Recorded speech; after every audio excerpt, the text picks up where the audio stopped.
형을 만나기 전에는 모든 것이 평화로웠습니다. 아버지의 직업은 형사였는데 힘이 센 아버지는 저를 아주 신나게 놀아주셨습니다. 일이 바쁘셔서 집에 있는 시간이 적으셨지만 집에 있을 때만큼은 제가 지칠 때까지 놀아주곤 하셨죠. 학교 운동장에서 축구, 야구, 농구까지 하고 롤러스케이트까지 타기도 했고 흙바닥을 뒹굴며 씨름놀이를 하기도 했고 눈 오는 날에는 동네 언덕에서 쌀포대를 깔고 눈썰매를 타기도 했습니다. 그 기억들이 너무 좋아서 아버지가 집에 오시는 날만 손꼽아 기다리곤 했죠. 또 어머니는 내주의 여왕이었습니다. 아버지 회사에 5단 도시락을 몇 번이나 싸주셨고 아버지가 집에 들어오시는 날엔 항상 상다리가 부러지게 밥을 차려주셨습니다. 제가 다니는 유치원 친구들한테 직접 만드신 털장갑을 선물하기도 할 만큼 베푸는 걸 좋아하시는 분이셨죠. 어머니의 다정한 품에 있으면 온몸이 녹는 것처럼 편했습니다. 그 따뜻한 보살핌을 받으니 아버지를 기다리는 시간이 지루하지도 않았고요. 그런데 이 모든 평화가 하루아침에 깨져버리고 말았습니다. 바로 형 때문에 말이죠. 그러니까 제가 형을 처음 만나게 된 것은 8살 때였습니다. 국민학교에 입학한 지 한 달도 안 되었던 어느 날 갑작스러운 복통이 시작되었습니다. 제가 어릴 때부터 아버지랑 많이 뛰어놀아서 그런가 아픈 걸 잘 참는 편이거든요. 예방접종 하면서도 한 번도 울질 않았대요. 아무튼 이렇게나 아픈 걸 잘 참는 저였지만 그때는 정말 죽을 듯이 배가 아팠습니다. 그 전날부터 배가 좀 쑤셔서 불편하더니 다음날 오후가 되니까 복통과 함께 토도 하고 열도 좀 나더라고요. 그렇게 아팠던 건 그때 이후 전무해서 아직도 아주 생생하게 기억이 납니다. 그날 낮에 학교에서 무슨 생선 같은 게 나왔었는데 그걸 먹고 탈이 난 것 같았습니다. 어머니께서 환 같은 약을 주셔서 먹었는데 그것마저도 다 토해버렸죠. 아무래도 장염인 것 같은데 병원을 가봐야 하나? 하필 그날따라 비가 억수로 쏟아졌습니다. 시내에 있는 병원에 가려면 버스를 타야 하기도 했고 시간도 애매해서 일단 약을 먹고 아파 지쳐 잠에 들었습니다. 몇 시간이나 지났을까요? 갑자기 눈이 번쩍 떠졌는데 세상에 배를 어떻게 할 수가 없을 만큼 너무너무 아픈 겁니다. 엉엉 울면서 소리 지르니까 어머니께서 깜짝 놀라 일어나셨고 그대로 119 불러서 구급차 타고 병원에 갔습니다. 병원에 가보니 맹장이 터진 거였고 저는 바로 응급수술을 해야만 했죠. 길지 않은 수술이었지만 제 인생 첫 수술이었습니다. 그래도 어렵지 않은 수술이었기에 순조롭게 잘 끝이 났는데 문제는 그 다음이었습니다. 제가 한 열흘 정도 입원해 있었는데 부모님께서 모습을 잘 보이지 않으셨습니다. 어머니께서는 전업주부셨거든요. 어머니가 병실에 같이 있어줄 줄 알았는데 어머니가 아닌 이모가 같이 있어줬습니다. 물론 제가 이모를 엄청 좋아하긴 했지만 좀 이상하다 생각했었죠. 어머니는 매일 병원에 오시긴 했지만 잠깐 계시다가 가는 게 전부였습니다. 그것도 항상 외출복 차림으로 말이죠. 엄마 어디가? 맨날 어딜 그렇게 가는 거야? 어머니는 제 물음에 별다른 대답을 하지 않으셨습니다. 아버지도 병원에 오실 때마다 평소와 달리 멀끔한 복장이셨고 이모한테 물어봐도 이모는 모른다고만 대답했습니다. 뭐 그래도 이모가 있으니까 과자도 마음껏 먹고 이모가 빌려다 주는 만화책도 실컷 봐서 좋다고 생각하며 입원 생활을 했습니다. 그리고 열흘 뒤 아버지가 오셔서 같이 퇴원을 하고 집에 갔는데 어머니랑 함께 처음 보는 남자애가 집에 있었습니다. 저보다 살짝 키가 작은 그 애는 제 옷을 입고 있었습니다. 그것보다도 충격적이었던 건 어머니가 그의 어깨에 살포시 손을 올리며 어색하게 웃으면서 제게 그 애를 소개하던 장면이었습니다. 영준아, 여기 이 아이는 대성이라고 해. 사정이 있어서 앞으로 우리 집에서 같이 지내게 됐어. 대성이가 생일이 하루 빠르니까 형이라고 부르면 되겠다. 갑자기 모르는 애를 데리고 와서는 형이라고 하라니 너무 혼란스러웠습니다. 제가 병원에 있는 동안 대체 무슨 일이 있었던 건지 머릿속이 복잡하더라고요. 왜요? 왜 제가 제 형이에요? 저는 원래 형 없잖아요. 동생도 없고요. 그냥 저랑만 살면 안 돼요? 쟤랑 왜 같이 살아야 해요? 말하는데 갑자기 눈물이 쏟아지더라고요. 엉엉 울면서 왜 같이 살아야 하냐고 같이 살기 싫다고 떼를 썼습니다. 왜 그렇게까지 울었을까요? 아마 그 애가 나타나면서 부모님의 사랑을 빼앗길 것 같아서 불안했던 것 같습니다. 부모님은 저를 달래다가 두 손 두 발 다 들었고 결국 저는 그날 저녁밥도 안 먹고 울기만 했습니다. 그렇게 형과의 불편한 만남은 시작되었습니다. 다음 날 어머니와 둘이 가던 등굣길을 형이 함께하게 되었고 형은 저와 같은 학교로 전학을 오게 되었습니다. 그날부터 집에서뿐만 아니라 학교에서도 아주 불편한 상황이 이어지곤 했었죠. 바로 친구들의 관심이었습니다. 그 나이대에는 호기심도 많고 또 아기는 없지만 상처 줄 수 있는 질문을 많이 하곤 하잖아요. 같은 나이인데 어떻게 형 동생이 될 수 있냐는 친구들의 질문을 거의 매일 듣게 되었습니다. 생일이 하루 차이인데 형이야? 어떻게 그래? 쌍둥이야? 안 닮았는데? 진짜 신기하다. 우리 엄마한테 물어봤는데 그건 불가능하대. 어떻게 생일이 하루 차이야? 친구들의 질문이 불편하기도 했지만 사실 뭐라고 대답해야 할지 모르겠더라고요. 저도 그 상황이 이해가 안 되었으니까요. 그냥 어느 날 갑자기 저희 집에 형이 왔고 왜 그렇게 됐는지는 저도 알 수 없었는걸요. 그래서 심술나는 마음에 그냥 나도 몰라. 그냥 같이 사는 거야. 진짜 형 아니야. 라고 대답했습니다. 그맘때 아이들이 그렇듯이 한동안 질문을 쏟아내다가 어느 순간부터는 관심이 사그라들었습니다. 저랑 형은 그냥 형제는 아니지만 같이 사는 사람들이 되어 있었고요. 그렇다고 한들 형에 대한 제 불편한 마음까지 사그라들진 않았습니다. 여전히 형이 불편했고 미웠고 질투났습니다. 저랑 같은 밥그릇에 같은 양의 밥을 덜어주고 저랑 같은 운동화를 사주는 부모님도 미워졌습니다. 그게 너무 싫어서 집에서는 형이랑 말도 안 하고 지냈습니다. 등하굣길에도 언제나 제가 앞장서서 걸으면 형이 뒤를 졸졸 쫓아왔고 학교에서도 아는 척을 하지 않았습니다. 부모님께서는 제 마음을 돌리려 애를 쓰셨습니다.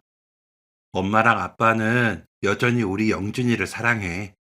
대성이가 우리 가족이 되었다고 해서 사랑이 나눠지는 건 아니야. 둘이 똑같이 사랑하는 거야. 나는 그게 싫다고요. 왜 쟤랑 저랑 똑같이 사랑해요? 그게 싫어요. 하지만 제 마음은 그리 쉽게 풀어지지 않았습니다. 제게 형제가 생기는 건 애초에 원하지 않았으니까요. 그렇게 1년이 흘렀습니다. 저와 형은 2학년이 되었고 여전히 저희는 불편한 관계였습니다. 그러던 어느 날 제가 학교를 마치고 혼자 학교 앞 분식점에서 떡볶이를 사 먹은 적이 있었습니다. 뜨거운 떡 하나를 입에 넣고 오물오물 먹으면서 가려는데 분식집 옆 골목에서 6학년이 쓱 나오더니 제게 이리 와보라고 손짓을 했습니다. 재밌는 걸 보여주겠다며 6학년 형 한 명이 저를 유인했는데 골목으로 따라 들어가 보니까 글쎄 6학년들이 4명이나 더 있었습니다. 큰일 났다 싶더라고요. 어린 눈에 그 형들이 너무 불량하고 무서워 보였거든요. 아니나 다를까 제 손에 있던 떡볶이부터 빼앗아 가더니 신나게 먹어대기 시작했습니다. 그러면서 제 지갑을 보여달라고 하는 게 아니겠어요? 그 시절에 지갑 같은 게 있을 리가요. 주머니에 든 동전 몇 개가 전부였는데 그걸 빼앗기지 않으려고 주머니를 꽉 움켜쥐었습니다. 그러니까 2명이 제 양팔을 잡으면서 돈을 가져가려 안간힘을 쓰더라고요. 제가 아무리 힘이 좋다고 해도 4살이나 많은 6학년을 이기기란 쉽지 않았습니다. 손에 힘이 점점 빠져가던 바로 그때였습니다. 어디선가 신발 주머니가 날아왔고 그 신발 주머니는 정확하게 제 떡볶이를 맞췄습니다. 떡볶이를 떨어뜨린 6학년이 인상을 팍 쓰면서 골목 입구 쪽을 쳐다봤고 저도 그쪽으로 시선을 옮겼는데 그곳엔 다름 아닌 저희 형이 서 있었습니다. 얼굴이 시뻘개져서는 씩씩거리더니 갑자기 가방을 벗더라고요. 그러더니 가방을 이리저리 마구 휘두르면서 내 동생 괴롭히지 말라고 소리를 지르며 달려오는 겁니다. 그러자 6학년들이 주춤거렸고 골목 앞 큰 길을 지나던 사람들이 무슨 일이 있나 싶어 빼꼼거리니까 6학년 형들은 결국 주랭랑을 쳤습니다. 손가락 마디가 아플 정도로 힘을 주고 있던 손에 힘이 빠지고 긴장하고 있던 다리에도 힘이 빠진 저는 스르르 주저앉았습니다. 그리고 놀란 마음에 눈물까지 나더라고요. 씩씩거리던 형은 그런 저를 일으켜주더니 엉덩이와 가방을 털어주었습니다. 자기 신발 주머니는 줍지도 않은 채로 말이죠. 고맙다고 말하고 싶은데 그 말이 입 밖으로 나오지 않아서 엉뚱한 말을 내뱉었습니다. 내가 떡볶이 사줄까, 형? 처음 하는 형이라는 말에 형은 놀란 듯 주춤하더니 이내 빵긋 웃어 보였습니다. 그래, 영준아. 그날부터 저희는 둘도 없는 형제가 되었습니다. 저보다 작은 형이 저를 위기에서 구해준 게 진짜 멋있었거든요. 너무 고맙기도 했고 그동안 못되게 굴었던 게 미안했습니다. 미워했던 만큼 더 많이 형을 좋아하게 되었습니다. 형은 배려심도 많았고 저보다 공부도 더 잘했거든요. 전에는 밉기만 하던 형이 이상하게 하나도 밉지 않았고 아주 좋은 친구가 생긴 것처럼 뭐든 형이랑 같이 하고 싶었습니다. 그래서 저희는 언제나 붙어 다니면서 모든 것을 같이 했습니다. 등하교는 당연히 같이 하고 태권도 학원도 같이 다니고 집에서 학습지 선생님 오셔서 수업하는 것도 같이 하고 컴퓨터 게임도 같이 했습니다. 이렇게 저희가 사이가 좋으니까 부모님께서도 굉장히 좋아하셨습니다. 형이 없었을 때처럼 제가 모든 걸 독차지할 수는 없었지만 형이 있으니까 그 나름대로 재밌더라고요. 아버지랑 둘이서만 차던 공을 셋이서 차게 되었고 가족여행을 가는 차 안에서도 지루하지 않고 훨씬 재밌었습니다. 형이 오고 1년간 삭막한 공기만이 흐르던 저희 집은 1년에 가족여행을 두세 번이나 다닐 정도로 화목한 가족이 되었습니다. 형과 저는 세상에서 가장 친한 친구이자 둘도 없는 가족이 되었습니다.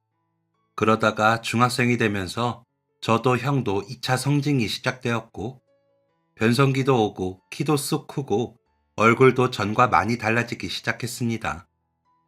뭔가 이상하다고 느낀 건 바로 이때부터였습니다. 2차 성징을 하며 골격도 얼굴도 달라지다 보니 외모에 관심이 조금씩 생기더라고요. 그러다가 어느 날 보니까 아버지랑 형이 많이 닮았다는 생각을 하게 되었습니다.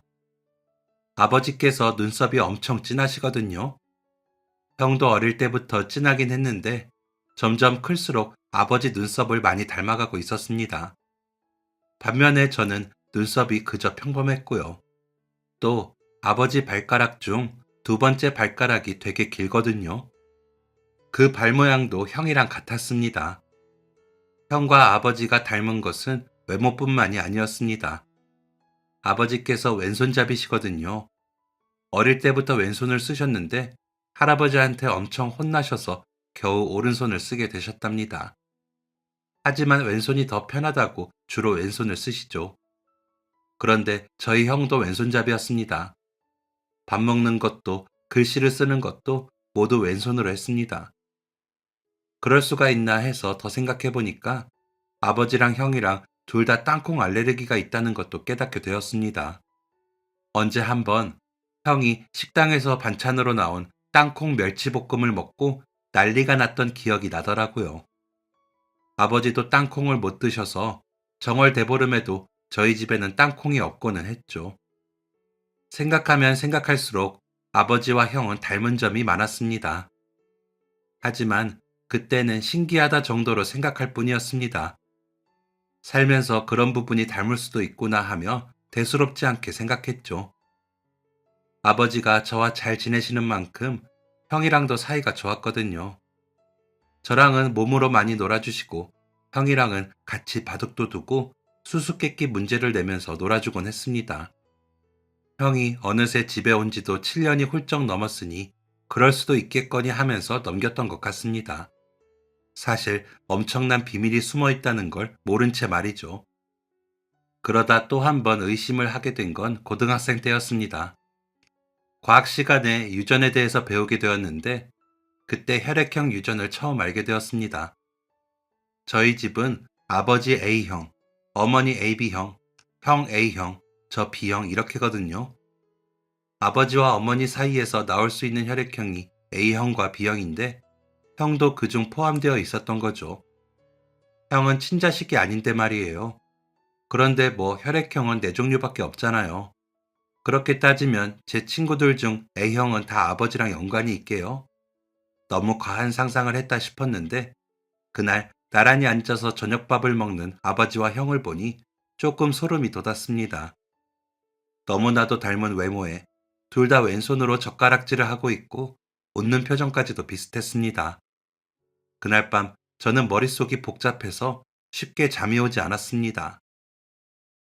뭔가 수상한데 혹시 형이 아버지의 친아들이 아닐까 하는 상상을 잠깐 했습니다. 아버지가 어머니를 만나기 전에 다른 여자를 만나서 낳은 아이가 아닐까 하는 그 사실을 뒤늦게 알게 되어서 아이를 데려온 게 아닌가 하는 막장 중에 막장 같은 상상을 했습니다. 형이랑 저랑 생일이 하루밖에 차이가 안 나니까 제 상상대로라면 아버지가 바람을 피셨다는 건데 절대 그럴 분이 아니시거든요. 범인 잡느라 바빠서 밤낮이 없으신 분이 그럴 일은 절대 없었습니다. 제가 본 아버지는 정말 정말 멋진 사람이었으니까요. 그런 아버지가 어머니를 두고 바람을 피다니 그건 말도 안 되는 이야기였습니다. 게다가 두 분 사이도 아주 좋았고 말이죠. 드라마를 너무 많이 봤나 보다 하면서 억지로 생각을 떨쳐냈습니다. 그렇게 또 한 번 꺼름칙한 마음을 묻어두게 되었습니다. 시간이 흘러 저와 형은 고등학교를 졸업하게 되었습니다.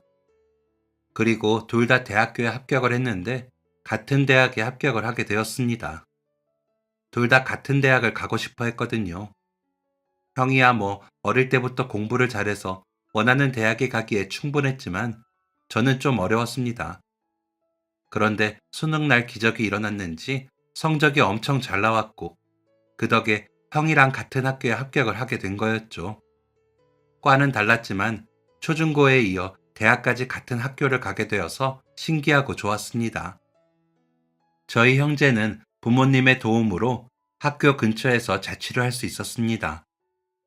아버지 아시는 분 아들이 살던 곳이었는데 학교랑 가깝고 둘이 살기에도 널찍해서 좋은 조건에 들어가서 살 수 있었죠. 부모님 없는 집이라니 모든 대학생의 로망 같은 것 아닐까요?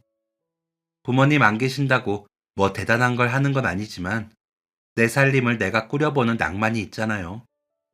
저희 형제에게도 당연히 그런 낭만이 있었고 자취방에 들여놓을 짜잘한 생필품을 사며 기대에 부풀었습니다. 그렇게 대학 생활이 시작되었고 저와 형은 여느 대학생처럼 놀기도 많이 놀고 공부도 많이 하며 즐거운 시간들을 보냈습니다. 착하고 친절한 형은 역시나 동기들한테 인기가 많았고 놀기 좋아하는 저는 동기들을 끌고 다니며 놀기 바빴습니다. 형이랑도 엄청 재밌게 지냈습니다. 같이 운전면허 학원도 등록하고 자취방에서 요리하다가 주방 홀랑 태울 뻔하기도 하고 주말에 대청소도 하면서 나름 슬기로운 독립을 하고 있었습니다. 그렇게 한 학기가 거의 끝나갈 무렵이었습니다. 종강을 앞두고 시험 공부를 열심히 하고 있었고 그날도 자취방에서 혼자 공부를 하고 있었습니다. 그때 갑자기 형이 헐레벌떡 집으로 들어왔습니다. 형, 왜 그래? 무슨 일 있어? 형이 정신없이 지갑을 막 챙기더라고요. 그러면서 하는 말이 어머니한테 전화를 했는데 어머니가 울면서 전화를 받았다고 했습니다. 왜 그러냐 물어도 어머니는 대답이 없었다며 형이 얼른 집에 가보자고 하더라고요. 저도 급하게 형의 뒤를 쫓았습니다. 자취방에서 본가까지 대략 2시간 정도 걸렸는데 무슨 정신으로 갔는지도 모르겠습니다. 어머니께서 잘 우시는 분이 아니거든요. 그 며칠 전에 제가 전화를 드렸을 때도 별 말 없으셨고 말이죠. 대체 무슨 일인지 가는 내내 별별 생각이 다 들었습니다. 그렇게 날이 어두워진 저녁 시간이 되어서야 집에 도착을 했습니다. 다급하게 들어가 보니 아버지는 심각한 표정으로 거실에 앉아 계시고 어머니는 수척해진 얼굴로 식탁 의자에 앉아 계셨습니다. 처음 느껴보는 분위기에 보통 일이 아니구나 싶어 겁이 났습니다. 어머니는 갑작스러운 저희의 방문에 놀라 물으셨습니다. 어머, 영준아, 대성아, 너희 갑자기 집에는 무슨 일이야? 엄마가 전화로 오셨잖아요. 그래서 무슨 일인가 싶어서 왔죠. 무슨 일이에요, 엄마? 어머니는 아버지 눈치만 봤고, 아버지는 무슨 큰일이라고 너네까지 왔냐고 하셨습니다.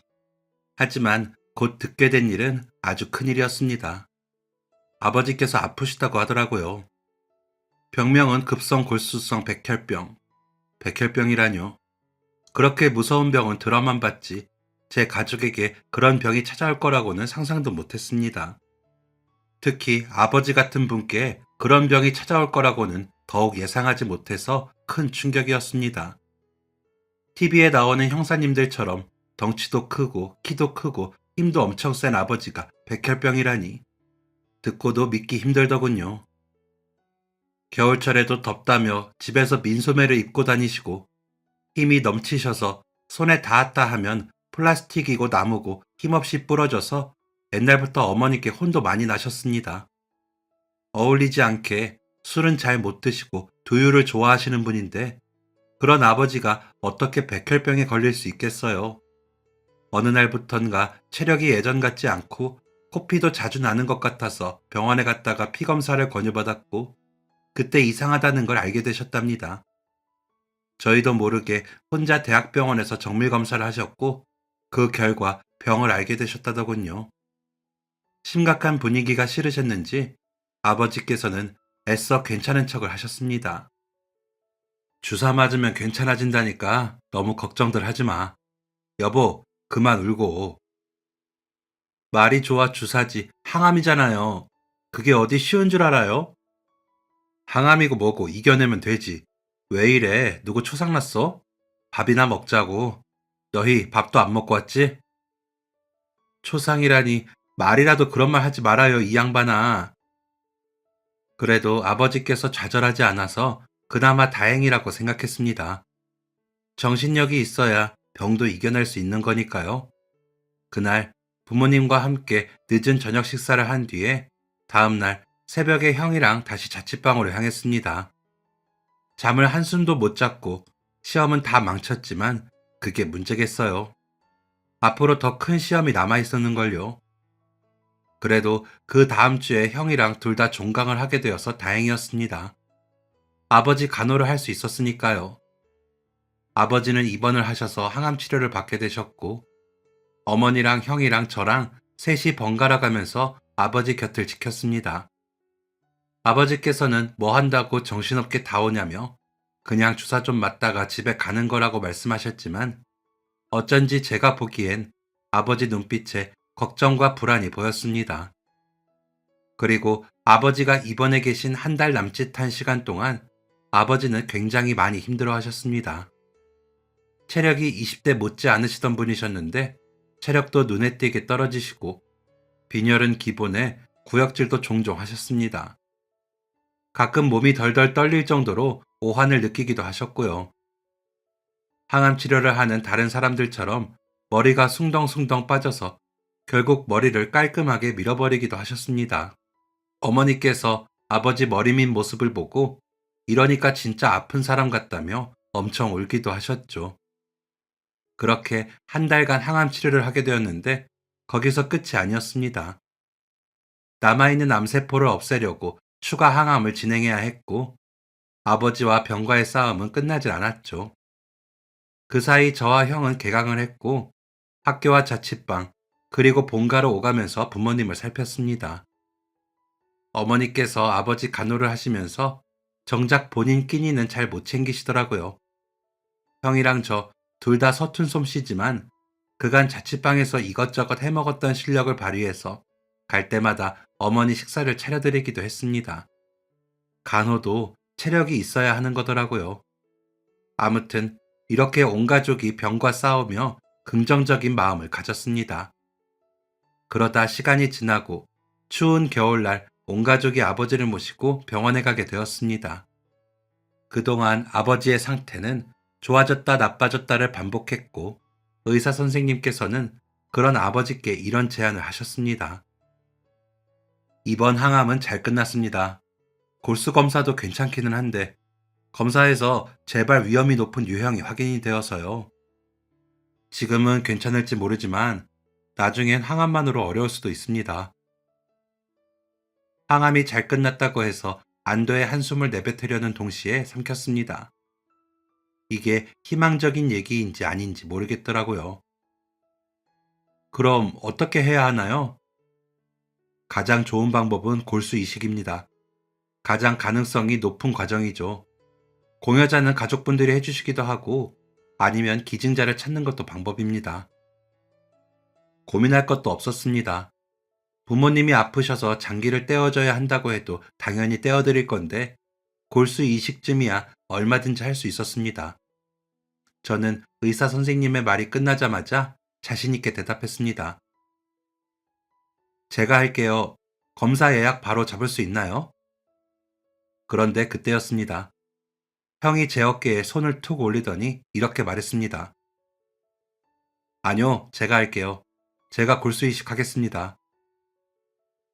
형 말에 고개를 갸웃거렸습니다. 형은 친자식이 아니잖아요. 친자식인 제가 아버지랑 유전자가 같으니까 이식도 가능하고 형은 될지 안 될지도 모르는 거잖아요. 위험한 것도 아닌데 왜 형이 나서나 의아했습니다. 불확실한 가능성으로 시간을 끄느니 확실한 제가 하는 게 훨씬 나으니까 제가 하겠다고 했지만 형은 형만 믿어 걱정 마 라고 했습니다. 진료실에서 나와 형이랑 한참을 얘기하고 부모님께도 이 상황을 말씀드렸지만 아무 말씀도 없으시더라고요. 친자식도 아닌 형한테 왜 이식을 받으려고 하는 건지 도무지 이해할 수가 없었습니다. 가족들의 반응을 보니 저한테 뭔가 숨기고 있는 게 분명했습니다. 혼자 한참 생각에 빠져 있다가 그날 집에 가자마자 가족들에게 울분을 토하듯 말했습니다. 도대체 뭐예요? 다들 뭘 숨기고 있는데 말도 안 하는 거예요?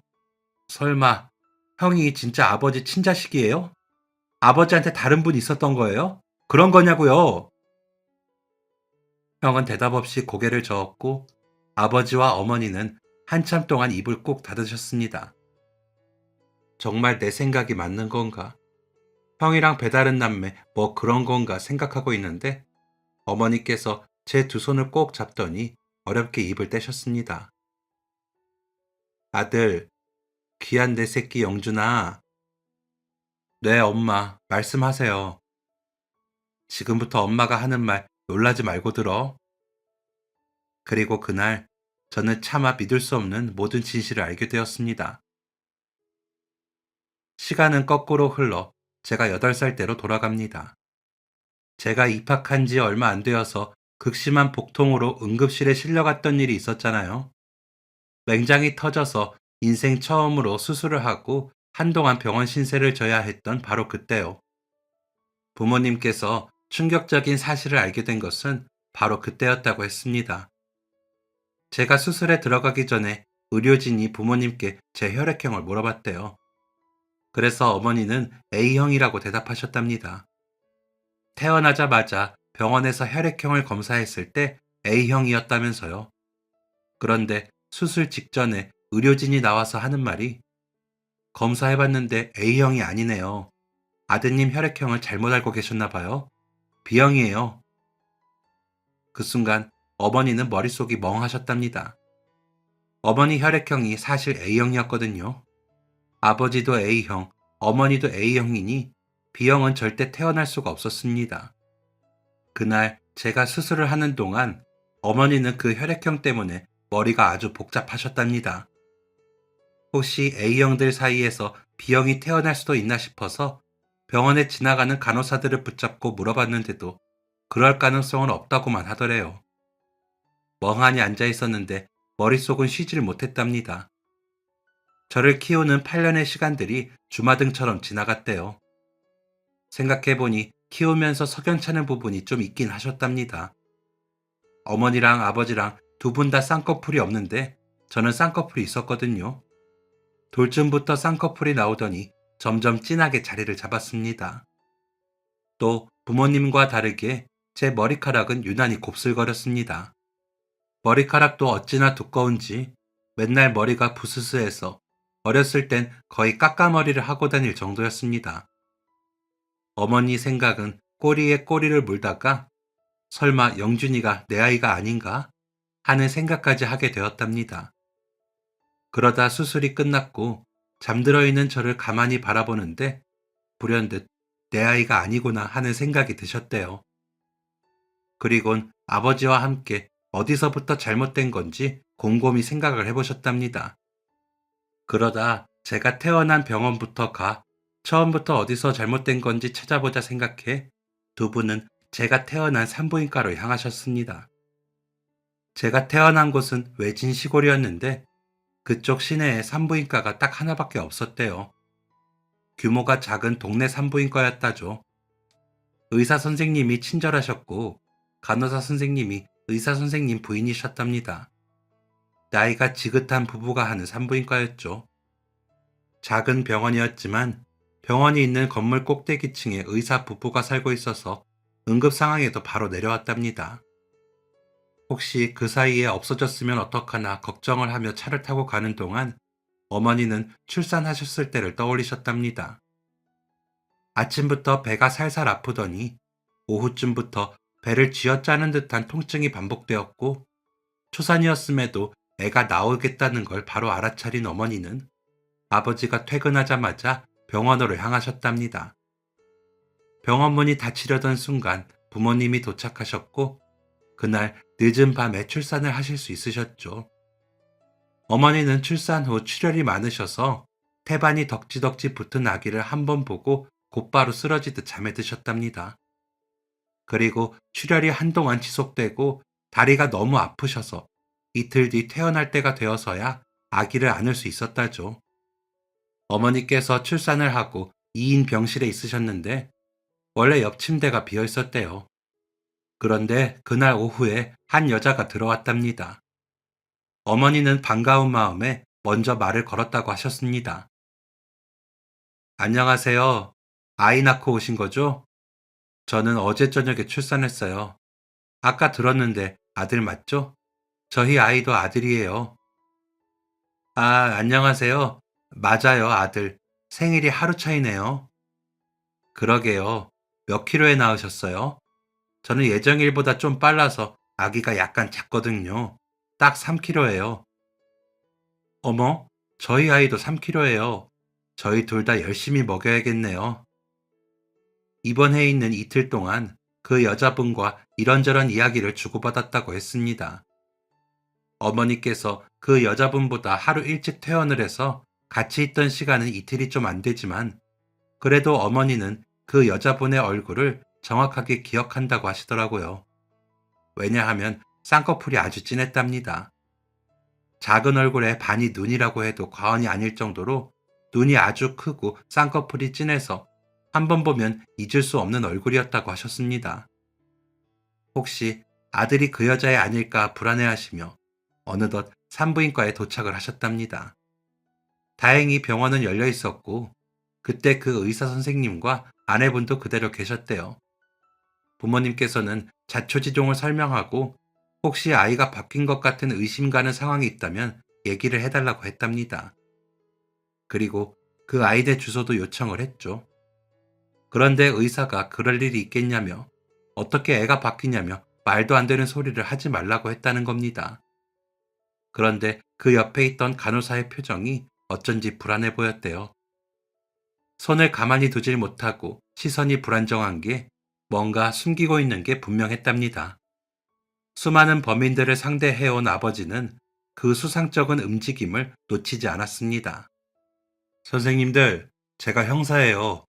지금 똑바로 말 안 하시면 어떻게 해서든 사실 확인할 겁니다. 법으로 싸우고 싶으세요? 저희도 사실이 뭔지 알아야 할 거 아닙니까? 솔직하게 말하세요. 아버지가 형사라는 말에 손까지 덜덜 떨던 간호사가 결국 8년 전 그날 있었던 일을 고백했답니다. 사실은 그때 병원에 아이가 2명 있었어요. 그때 제가 혼자 애들을 봤는데 먼저 들어온 아이가 퇴원하던 날 변을 닦아내면서 목욕을 시켰는데 제가 정신이 없어서 산모 이름 적힌 속사개를 안 하고 저고리만 입혀놓은 거예요. 그러다 다른 아이가 토를 많이 해서 씻기느라 옷을 벗겼는데 둘 다 저고리만 입혀놓으니까 누가 누군지 모르겠더라고요. 아마 그때 아이가 바뀐 게 아닌지. 신생아 때는 얼굴이 다 거기서 거기잖아요. 게다가 둘이 몸무게도 똑같이 태어났고 또 간호사가 말도 안 되는 변명을 늘어놓자 어머니는 참을 수 없으셨답니다. 결국 듣다 못한 어머니가 그만하라고 외치셨고 터져버린 눈물 또한 참을 새 없이 흐를 뿐이었답니다. 어머니와 아버지는 병원에서 바뀐 아이네 주소와 그 엄마의 이름을 알게 되었답니다. 8년이 지났는데 그 집에 안 살면 어떡하나 걱정이 되셨대요. 저도 태어나고 2년 정도만 그 동네에서 살다가 이사를 했거든요. 받은 주소는 병원에서 그리 멀지 않은 곳이었답니다. 오래된 작은 주택이었대요. 초인종을 누르자 연세가 많으신 할머니께서 느릿하게 대문을 열고 나오셨답니다. 누구세요? 안녕하세요, 어르신. 말씀 좀 묻겠습니다. 혹시 여기 8살짜리 남자아이 살고 있나요? 아이 엄마 이름이 김미향이고, 미향이는 내 딸인데, 우리 딸이랑 아는 사이인가요? 어머니와 아버지는 자초지종을 할머니께 말씀드리셨답니다. 믿기 어려운 이야기를 들은 할머니의 표정은 내내 좋지 않으셨답니다. 부모님께서도 말하면서도 마음이 참 복잡하셨다죠. 모든 사실을 알게 된 마당에 아이들을 어떻게 해야 할지 판단이 되질 않으셨답니다.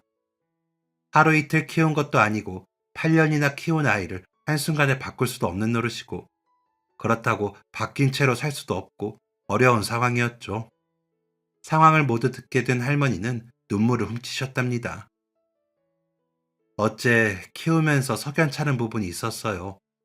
애 생긴 게 지 아빠도 아니고 엄마도 아니고 딸한테 애가 부모를 안 닮았다고 해도 그게 말이 되냐면서 안 듣더라고요.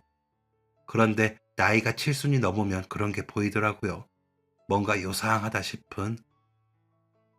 그러셨군요. 그럼 혹시 따님은 어디, 설마 이사 가셨나요? 따로 사시는지. 아버지 말씀에 할머니가 거실 한쪽에 있던 작은 액자를 가져오셨답니다. 그 사진에는 어머니가 산부인과 병실에서 만난 바로 그 여자가 있었죠. 죽었어요. 애 4살 때 병이 나서.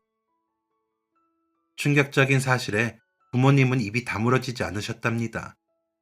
그럼 아이는 어디 있냐고 묻자 이번에 할머니는 방문을 살짝 열어보았습니다. 방 안에는 아이의 흔적이 가득했습니다. 작은 상위에 가지런히 놓인 크레파스, 장판 위에서 말리고 있는 작고 알록달록한 양말, 옷걸이에 걸려있는 작은 외투. 내가 키웁니다. 애 아빠도 없거든요. 우리 미양이 애 생겼다는 얘기 듣자마자 도망갔어요. 망할 놈. 내가 우리 딸한테 애 아빠도 없이 어떻게 혼자 애를 키우냐고 뜯어 말려도 말을 안 듣더라고요. 애 지우라고. 그것도 안 되겠으면 낳자마자 고아원 같은 데 보내버리라고 했는데 절대 싫다면서 내 새끼는 내가 키울 거라고 큰 소리 떵떵 쳤어요. 없는 살림에 입 하나 더 넣는 게 얼마나 큰데. 그래도 애 키우면서 미향이랑 웃을 일은 많았지. 이대로 살다가도 괜찮겠구나 싶을 만큼 좋았는데 애 4살 때 갑자기 죽을 병 걸린 사람처럼 피토하면서 아파했고 손 쓸 틈도 없이 세상 떠났어요. 그 뒤로 손주 녀석 혼자 키우고 있는데 영 쉽지가 않네요. 내일 모레면 80이라 몸 구석구석 안 아픈 곳도 없고 걸어 다니고 숨 쉬는 것도 힘들어요. 얼마 전에 병원에 갔는데 몸속에 뭐가 보인다고 검사해보자 하더라고요. 암일 수도 있다고. 안 한다고 했어요. 검사하는 돈이 땅 파면 나오는 것도 아니고 이 나이에 수술하면 죽는 거랑 마찬가지잖아요. 내 손주한테 병수발 들게 할 수도 없고요. 내가 보기에도 얼마 못 살 것 같아서 나 죽기 전에 손주 녀석을 고아원에 보내야 하나 하고 있었어요. 할머니께서는 담담하게 말씀하셨지만 덜덜 떨리는 손으로 눈물을 훔치셨답니다. 죽음을 어떻게 두려워하지 않을 수 있겠어요. 게다가 어린 손자도 있으니 마음이 편하지 않으셨을 겁니다. 그런데 그때 누군가 대문을 열고 들어왔답니다. 어이구, 우리 대성이 왔냐? 부모님은 그 아이를 보자마자 눈물을 쏟으셨다고 하셨습니다. 아버지와 너무나도 닮아 있었대요. 눈물을 참아보려고 해도 저절로 흐르기만 했답니다. 의심할 여지도 없이 그 아이가 아들임을 확신하셨다죠. 집에 돌아온 부모님은 누가 먼저랄 것 없이 그 아이를 데려와서 키우자고 얘기를 했답니다. 그리고 그 다음날 다시 그 아이의 집으로 향하셨다고 했습니다. 도착하자마자 할머니가 버선발로 나오셨답니다. 안 그래도 전화를 하려고 했다면서요. 할머니께서도 간밤에 고민을 많이 하신 모양이었습니다. 내가 참 염치가 없는 거 알아요. 선생님들이 어떤 사람인지도 모르고 어제 하루 본 게 전부지만 나이가 먹으니 사람 보는 눈은 생기더라고요. 좋은 사람들인 것 같아서 내가 정말 염치 불구하고 부탁 하나만 합시다. 우리 대성이 좀 키워주실래요? 내가 우리 손주 녀석 고아원에 보내야지 하면서도 발이 안 떨어지더라고. 가족 없이 혼자 어떻게 크나 싶어서 눈물이 앞을 가려요. 그러니까 우리 대성이 혼자 나가 살 수 있을 때까지만이라도 좀 부탁합시다. 네? 내가 가진 게 없어 뭐 줄 것도 없는데 이 집이라도 괜찮으면 가져가세요. 내가 우리 대성이 이름으로 해놓을 테니까.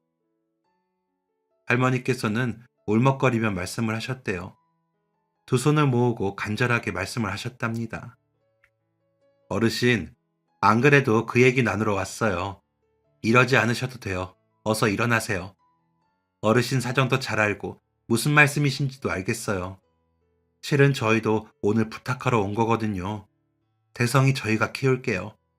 어르신께 뭐 바라는 것도 없고 조건도 없어요. 제가 배 아파 낳은 아들이니까요. 걱정 마세요.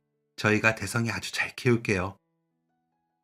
그렇게 그 아이는 저희 집으로 오게 되었고 그게 바로 제 형이 된 거였습니다. 그러니까 부모님의 진짜 친아들은 제가 아닌 형이었던 거죠. 모든 사실을 알게 된 후 저는 한동안 뇌가 멈춰버린 기분이었습니다.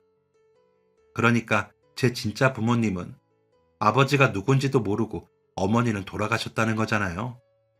할머니도 형이 저희 집에 온 지 얼마 지나지 않아 돌아가셔서 부모님께서 장례를 도와주셨다고 하더라고요. 그동안 석연치 않은 부분이 모두 퍼즐이 맞아떨어지는 기분이었습니다. 제가 맹장 수술을 한 뒤에 왜 부모님께서 병원에 잘 안 오셨는지도 알게 되었고, 아버지와 형이 많이 닮은 이유도 이해가 되었습니다. 혹시나 제가 사실을 알게 될까봐 어머니께서는 제게 혈액형을 속이고 계셨다는 것도 알게 되었고요. 그리고 제가 친아들이 아닌 걸 알게 되었음에도 부모님은 저랑 형을 똑같이 사랑하셨고, 형도 모든 걸 알고 있음에도 못되게 구는 저를 한 번도 미워한 적이 없었다는 것도 깨닫게 되었습니다. 부모님과 형한테 너무 고맙고 또 죄송해서 눈물이 하염없이 흘렀습니다. 제 출생의 비밀을 알게 된 그날 밤, 저는 8살짜리 아이처럼 엉엉 울었습니다. 그날 이후 저는 부모님께 꼭 효도를 하겠다고 약속드렸습니다. 그러자 어머니가 제 손을 꼭 잡으시면서 이렇게 말씀하시더라고요. 영준아, 너한테 그런 거 바란 적 한 번도 없어. 너를 내가 낳았든 아니든 너는 엄마 아빠의 소중한 아이야. 그 사실은 언제나 변함없었어. 제가 전생에 무슨 덕을 쌓았길래 이토록 멋진 부모님을 두게 되었을까요? 또 어떻게 이토록 멋진 형과 함께 할 수 있었을까요? 당연하다 생각했던 것들이 모두 소중하게 여겨졌습니다. 제가 누리는 모든 게 너무 감사해서 하루하루 열심히 살기 시작했습니다. 학교에서 수업을 들을 때도 열심히 듣고, 놀 때도 열심히 놀고, 군대에서 훈련도 열심히 받았습니다. 또 열심히 일하고, 열심히 사랑하고, 행복하고, 노력하다 보니 어느새 또 20년이 흘러 저는 지금 40대가 되었습니다. 잘 다니던 직장에서 나와서 아내와 함께 사업을 차린 지도 어언 7년이 흘렀고, 지금 그 사업은 승승장구해서 어느새 중소기업을 책임지고 이끌게 되었습니다. 그리고 저희 부모님처럼 아들 둘을 키우는 부모가 되었고 말이죠. 저와 같은 시기에 군대를 가고 같이 졸업을 하고 입사 시기도 비슷했던 형은 잘 다니던 회사를 돌연 그만두고 아버지처럼 경찰의 길을 걷게 되었습니다. 머리가 좋은 형은 빠르게 시험을 합격했고 지금은 멋진 경위 형사가 되었죠. 건강 때문에 일찍 퇴직을 하셨던 아버지께서 아주 자랑스러워 하십니다. 부모님은 작년에 사시던 집을 정리하시고서는 실버타운에 들어가셨습니다. 어머니께서 살림하시는 걸 힘들어 하시길래 제가 한번 보여드렸더니 너무 좋아하시더라고요. 가격 때문에 망설이셔서 제가 다 감당할 테니 걱정 말고 들어가시라고 말씀드렸습니다. 부모님께서 저를 이제껏 키워주셨는데 이쯤이야 아무것도 아니죠. 그곳에서 좋은 분들도 많이 사귀고 여가 생활을 즐기시면서 편안한 노후를 보내고 계신 것 같아 아주 뿌듯합니다. 아참, 아버지의 골수이식은 아주 잘 되었습니다. 그 이후 아버지는 점차 건강을 회복하셨고 지금은 다시 운동도 하십니다. 나이 70에 하루도 빠짐없이 운동하시는 아주 멋진 분이시죠. 범인 때려잡던 그 실력이 어디 가겠냐면서 지금도 멋진 근육을 자랑하시는 분입니다. 형은 이런 아버지를 롤모델로 삼았는지 어째 아버지 젊은 시절과 더 닮아진 것 같습니다. 그만큼 멋있거든요. 형은 저랑 다르게 두 딸을 키우고 있는데 딸 키우기 좋은 세상이 될 때까지 우리나라를 지킨다고 했습니다. 정말 멋지지 않나요? 제 형이지만 참 훌륭한 경찰입니다. 사실 제 비밀을 알게 되었을 때 너무 충격적이었거든요. 며칠 동안은 공부도 제대로 못하고 놀지도 못할 정도로 멍했습니다. 그런데 부모가 되고 보니까 저희 부모님만 했으려나 싶더라고요. 8년 동안 키운 자식이 바뀌었다는데 얼마나 놀랐겠어요. 상상만 해도 하늘이 무너지는걸요. 또 형은 얼마나 놀랐을까 싶었습니다. 고작 초등학생이 받아들이기 어려운 현실이었을 텐데. 그럼에도 한 번도 삐뚤어진 적 없이 언제나 의젓했던 형이 참 대단하다 생각됩니다. 아무것도 모르고 시샘하기만 했던 지난날이 부끄러워지네요. 부모님에 대한 감사함을 어떻게 갚아야 할지 아직도 잘 모르겠습니다. 아마 무슨 짓을 해도 이 은혜를 다 갚지는 못하겠죠. 하지만 부모님이 살아계시는 동안 최선을 다해서 효도할 겁니다. 아무 조건 없이 저를 사랑해 주셨던 것처럼 말이에요. 생각난 김에 부모님께 전화 한 통 드려야겠습니다. 사랑한다는 말도 잊지 않고 해야겠네요. 그럼 이만 제 사연을 마치도록 하겠습니다. 저희 가족의 이야기를 들어주셔서 감사합니다. 지금까지 사연 들어주셔서 감사합니다. 사연이 재밌으셨다면 구독과 좋아요를 눌러주세요. 감사합니다. 안녕히 계세요.